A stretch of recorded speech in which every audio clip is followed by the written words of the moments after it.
Hi there, boys and girls. Did you really think it was over? Okay, last story. Mike Mulligan and his steam shovel. Story and pictures by Virginia Lee Burton. Now, this is one of the earliest stories that I remember reading with my mom and dad. Except my dad called it Digger Dan and Stan the Man. Mike Mulligan had a steam shovel, a beautiful red steam shovel. Her name was Mary Ann. Mike Mulligan was very proud of Mary Ann. He always said that she could dig as much in a day as 100 men could dig in a week. But he had never been quite sure that this was true.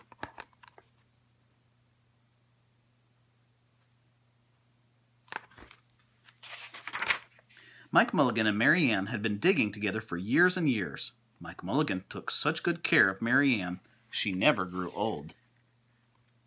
It was Mike Mulligan and Mary Ann, and some others, who dug the great canals for the big boats to sail through. Like the Panama Canal. It was Mike Mulligan and Mary Ann, and some others, who cut through the high mountains so that trains could go through. It was Mike Mulligan and Mary Ann, and some others, who lowered the hills and straightened the curves to make the long highways for the automobiles.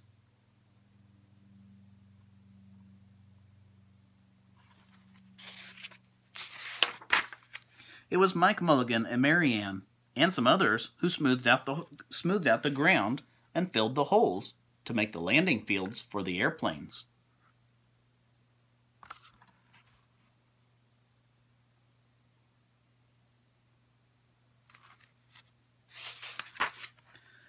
And it was Mike Mulligan and Mary Ann, and some others, who dug the deep holes for the cellars of tall skyscrapers in the big cities. When people used to stop and watch them, Mike Mulligan and Mary Ann used to dig a little faster and a little better. The more people stopped, the faster and better they dug. Some days, they would keep as many as 37 trucks busy, taking away the dirt that they had dug.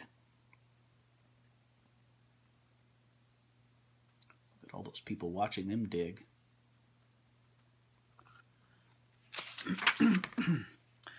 Then along came the new gasoline shovels, the new electric shovels, and the new diesel motor shovels, and they took all the jobs away from the steam shovels. Mike Mulligan and Mary Ann were very sad.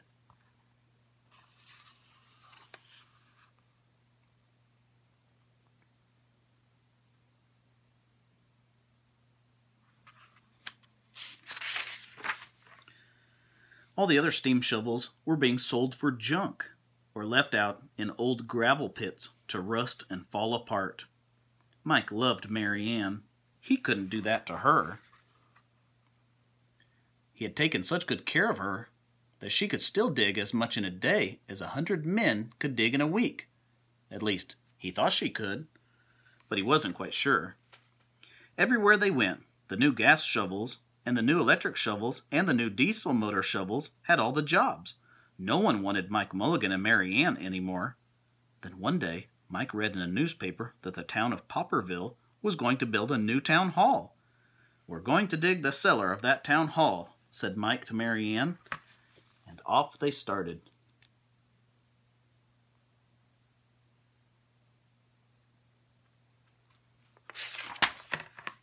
They left the canals, and the railroads, and the highways, and the airports, and the big cities where no one wanted them anymore, and they went away into the country. They crawled along slowly, up the hills and down the hills, till they came to the little town of Popperville.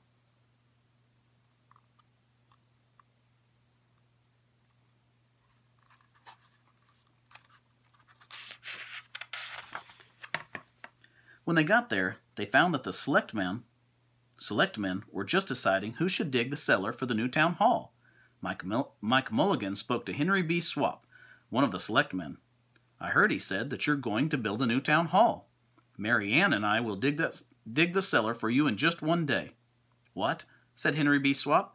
"Dig a cellar in a day? It would take 100 men, at least a week, to dig the cellar for our new town hall."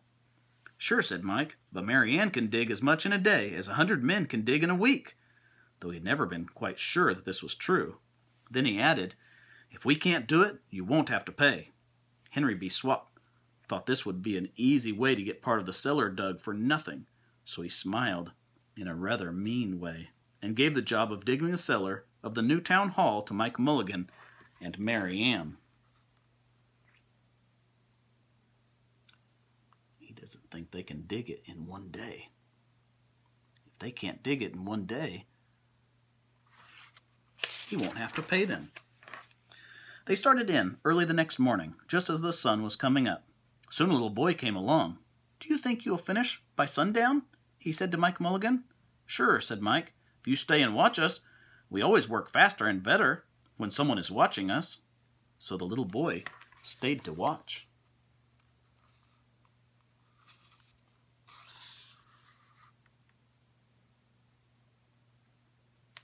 See where they marked out just where the cellar is going to go?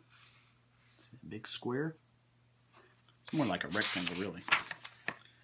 Then Mrs. McGillicuddy, Henry B. Swap, and the town constable came over to see what was happening, and they stayed to watch. Mike Mulligan and Mary Ann dug a little faster and a little better.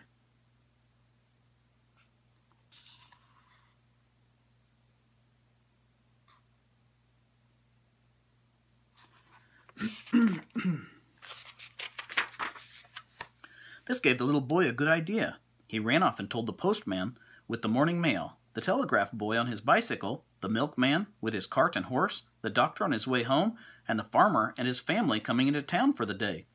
And they all stopped and stayed to watch. That made Mike Mulligan and Mary Ann dig a little faster and a little better. They finished the first corner neat and square. But the sun was getting higher.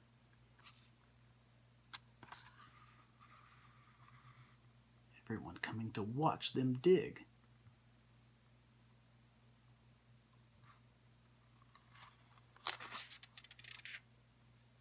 Would you come over to watch them dig? Clang, clang, clang, clang. The fire department arrived. They had seen the smoke and thought there was a fire.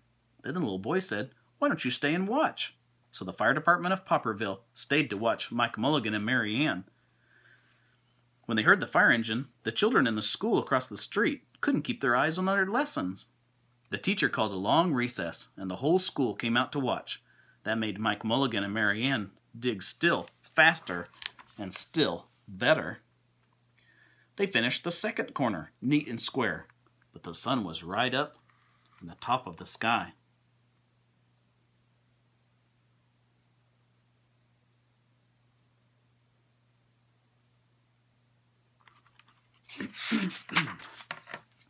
Now the girl who answers the telephone called up the next towns of Bangerville and Bopperville and Kipperville and Copperville and told them what was happening in Popperville. All the people came over to see if Mike Mulligan and his steam shovel could dig the cellar in just one day. The more people came, the faster Mike Mulligan and Mary Ann dug. But they would have to hurry. They were only halfway through, and the sun was beginning to go down. They finished the third corner, neat and square.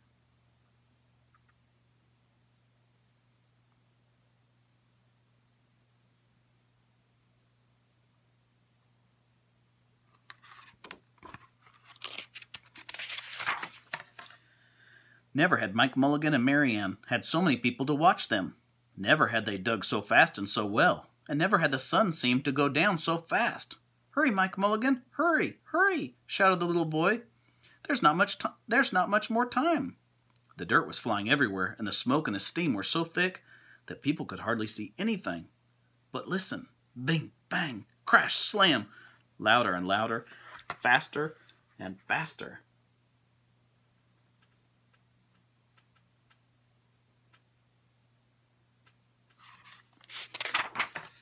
Then suddenly, it was quiet. Slowly the dirt settled down. The smoke and the steam cleared away, and there was the cellar, all finished. 4 corners, neat and square. 4 walls, straight down.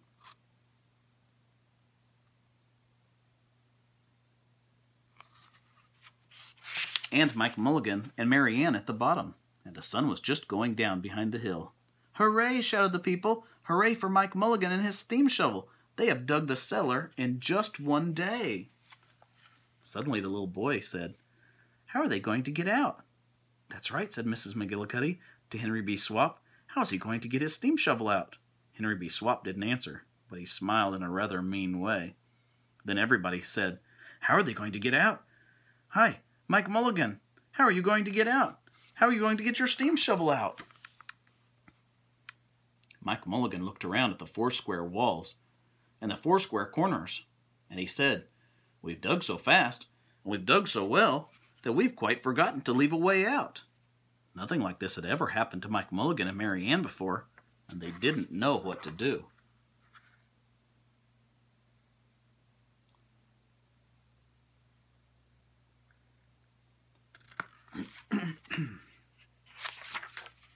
Nothing like this had ever happened before in Popperville.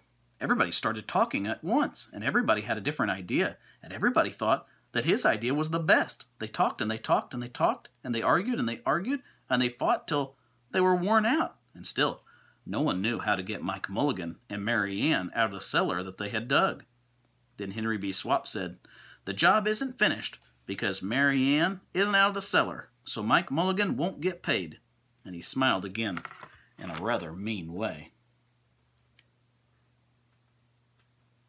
Now the little boy, who had been keeping very quiet, had another good idea. He said, "Why couldn't we leave Mary Ann in the cellar and build the new town hall above her? Let her be the furnace for the new town hall, and let Mike Mulligan be the janitor. Then you wouldn't have to buy a new furnace, and we could pay Mike Mulligan for digging the cellar in just one day."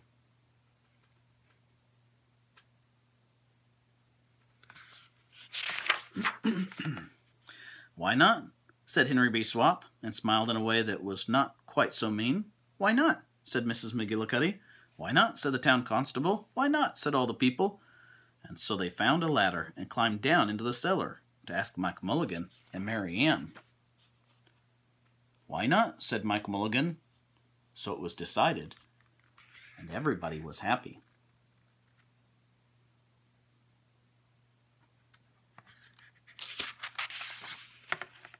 They built the new town hall right over Mike Mulligan and Mary Ann. It was finished before winter. Every day the little boy goes over to see Mike Mulligan and Mary Ann, and Mrs. McGillicuddy takes him nice hot apple pies. As for Henry B. Swap, he spends most of his time in the cellar of the new town hall listening to stories.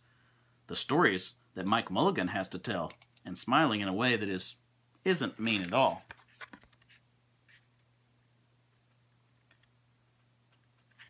Remember, Mike Mulligan and Mary Ann have been working for a long time.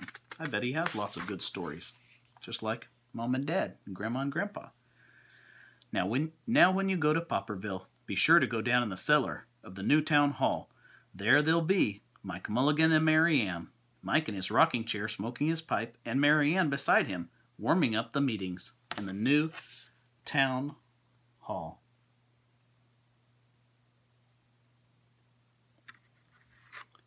The end. Digger Dan and Stan the man. Mike Mulligan and his steam shovel. I hope you liked our last story. Don't forget to wear some green tomorrow, or I'm gonna get you. We'll see you next time.